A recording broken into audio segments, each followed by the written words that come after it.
অমানবিকভাবে কষ্ট দিয়েছে। তখন সেই 1980-তে আমার মনে হচ্ছিল যে আল্লাহ যদি সত্যি হয় তাহলে এই ঢাকা বিশ্ববিদ্যালয় একদিন ছাত্র শিবির তারাই রাজত্ব করবে, আর সেটাই হয়েছে।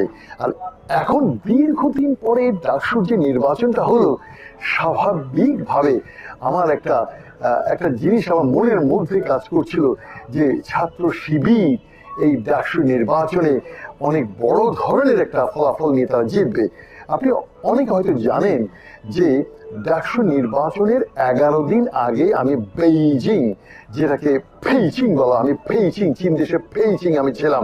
সেখান থেকে আমি লাইভ করে বলেছিলাম ডাকসু নির্বাচনে 80%, আমি 80%-এর বিনিময়ে কিছু জিনিস আমি অফার করেছিলাম, কিন্তু আমি উল্লেখ করে বলেছি 80%, আমি 90ও বলিনি, 70ও বলিনি।